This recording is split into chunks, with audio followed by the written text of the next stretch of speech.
اعوذ بالله من الشیطان الرجیم بسم الله الرحمن الرحیم. کتونکو دا مهال په د مړی کې موجود یم.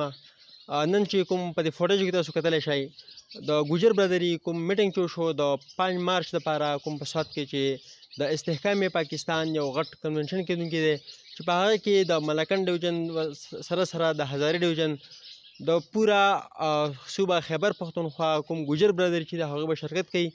تاسو نو لرو چیرمن صاحب سره ناسته زمان چودري صاحب کوم د دې اغراض او مقاصد څه دي، په کوم بیس باندې دا کنونشن کیږي، دوی به عوامو ته کوم ګوجر برادري څونه کسان چې دي چې په 5 مارچ باندې په دغه کنونشن کې شرکت کوي څه به ورغواړي. چیرمن صاحب د وخت راکولو مننه کوو. اولنی سوال مې دا دی، په 5 مارچ باندې تاسو د استحکام پاکستان په نوم باندې یو غټ کنونشن کېدونکی د سوات کې اغراض او مقاصد څه دي؟ بسم الله الرحمن الرحیم. تاسو مهرباني ډیره زیاته چې تاسو موږ سره په دې پروګرام کې شرکت وکړو. جی زموږ اغراض مقاصد چې دي هغه واضح دي. څنګه چې تاسو ته معلومه ده چې په ملکن ډیویژن کې او په دې ملک پاکستان کې د ګوجر قوم کافی تعداد دی او کافی تعداد کې په دې ملک پاتې کیږي. نو څنګه چې نور قومونه د پاکستان په تعمیر او ترقۍ کې پاکستان په حالات او پاکستان کې چې سکیږي په هغه کې خپل کردار ادا کوي، نو دغه سه موږ دا محسوسو چې په حیثیت یو غټ قوم او په ټول پاکستان کې پیلاو شوی قوم هغه هم په کار ده چې هغه د خپل بینر د خپل بیرغ لاندې یو پروګرام شروع کی او هغه هم د نورو قومونو په شان په دې کې خپل حصہ واچي. نو دغه لپاره موږ په ملکن ډیویژن په سطح په سوات کې استحکام پاکستان ګوجر کنونشن چې کوم پروګرام یې خېده هغه بالکل غیر سیاسي پروګرام دی. داغه هرگز د سیاست سره تعلق نشته. ها په دې ملک چې سکیږي هغه د امن و امان حالات دی صورتحال دی، یا په ملکن ډیویژن چې کم ټیکس فری زونو په هغه کې حکومت کومه بدنیتی ده، یا د صوبایي حکومت سره چې کم معاملات دي زموږ د غاړو خلکو کم معاملات دي په هغه باندې بیا زموږ د ګوجرو ژبه په کم چې په نصاب کې شامله شوی نه ده، قرارداد هغه لپاره پاس شوی دی خو په هغه کې څه کارونه پکې پاتې دي هغه دي. د دې علاوه بلا قومونه داسې دي چې هغه د ګوجر قوم سره خاص دي او څه داسې دي چې هغه یوازې ګوجر قوم سره خاص نه دي. هغه د دې علاقې د دې ملک د ټولو قومونو لپاره یو شانې زموږ دا کوشش دی چې موږ کردار ادا کړو.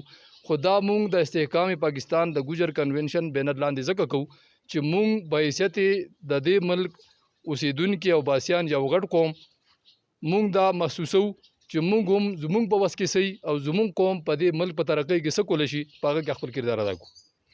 چیرمن صاحب اخري پوښتنه دا لرو، ډېر وخت تاسو نه لرو، په 5 مارچ باندې چې کوم تاسو کنونشن دی غټ د پورا ملکن ډیویژن په سطح باندې کوم کتونکي تاسو ویني، کوم ګوجر برادري دا ډېر کسان تاسو ویني، څه پیغام به ورکړو غواړئ؟ جی زه خو پیغام دا ورکوم چې د ملکن ډیویژن ټول ګوجر قوم بیا د شانګلې چې کوم ګوجر قوم په شانګله کې پاتې کیږي یا په هزاره کې کم ګوجر قوم دی هغه پاتې کیږي، هغه موږ سره په دې پروګرام کې شرکت وکړي او ورسره نورو قومونو ته هم دعوت ورکوم، ځکه چې دا خو سیاسي پروګرام نه دی چې د سیاسي پارټۍ پروګرام دی. موږ هم د دې ملک ترقي غواړو، په دې ملک پاتې کیږو. څنګه چې د نورو حق دی دغسې زموږ حق دی، څنګه چې زموږ حق دی دغسې نورو قومونو حق دی.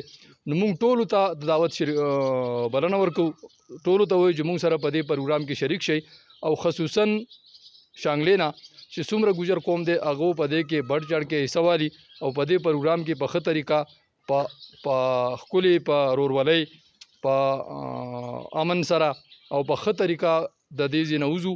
او بیا خصوصا د کاڼا خلک د بشام د شانګلې د ګوټ نه په 26 تاریخ په دې سلسله دا خو زموږ علاقائی میټینګونه دي، مقامی میټینګونه دي.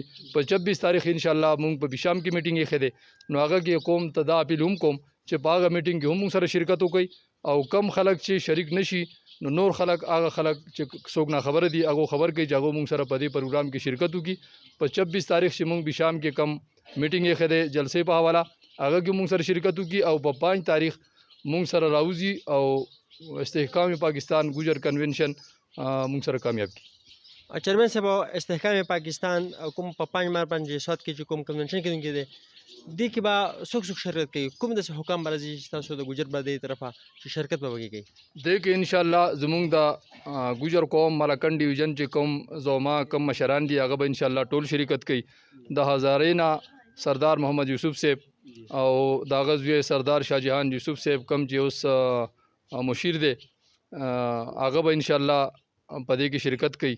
د پنجاب نه چې کوم سردار قوم دی د مل په سطح مشر چودھری جعفر اقبال صاحب هغه انشاءالله هغه پکې شرکت کوي. نور د پنجاب نه ډېر وفاقي وزیران سابقه وفاقي وزرا او موجوده چې کوم دي قمر زمان کایرا صاحب انشاءالله د هغو آمد متوقع دی.